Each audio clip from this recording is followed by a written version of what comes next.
Unfortunately, while I was doing my research, I just came to the conclusion that now Brazil not only has a convicted felon for political corruption as president, Ignacio Lula da Silva, but now has a totalitarian operator as the Chief Justice of the Supreme Court called Alexandre de Moraes. Wow.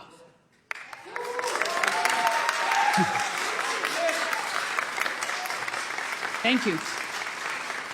I mean, there's nothing to celebrate. Poor Brazilians. They deserve a lot better. The most important country, saying it, finally. The most important country in the, economically speaking, or the largest economy in the Western Hemisphere, I mean, South America, I should say, to be more precise, deserves better. So, having said this, Elon Musk, the owner of Twitter, has become a target to the highest court because he shoots back. And that's the way you do it in a democracy. Really, we do not know if the Supreme Justice, Mr. de Moraes, is a socialist, or he's a useful fool, or he's a useful idiot for the socialists.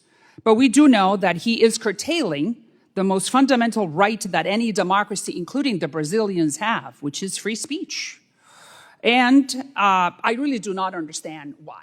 So that's why. Thank you very much, Mr. Schellenberger, for being here with us. And I do want you to explain to us, why do you think that Elon Musk and Twitter is in the crosshairs of this gentleman? And I commend Elon Musk for doing that. Very good. That's exactly what he needs to do, not only in Brazil, but he needs to create the Brazilian model as an example that someone that has... He needs to create an example, not only for Brazil, but for the United States and for the rest of the hemisphere, that you do not mess with free speech. Across the board, it does not matter what you're saying, you have the right to say it as long as it does not bring violence, period. So there are two facts here that I think could shed some light on who Mr. de Moraes is, and these are facts. Number one, he gave the order to take down a post that said that Lula da Silva supports Daniel Ortega, the dictator of Nicaragua. Well, yes, it's true. So why can the Brazilians not know that? So Mr. de Moraes ordered to bring it down.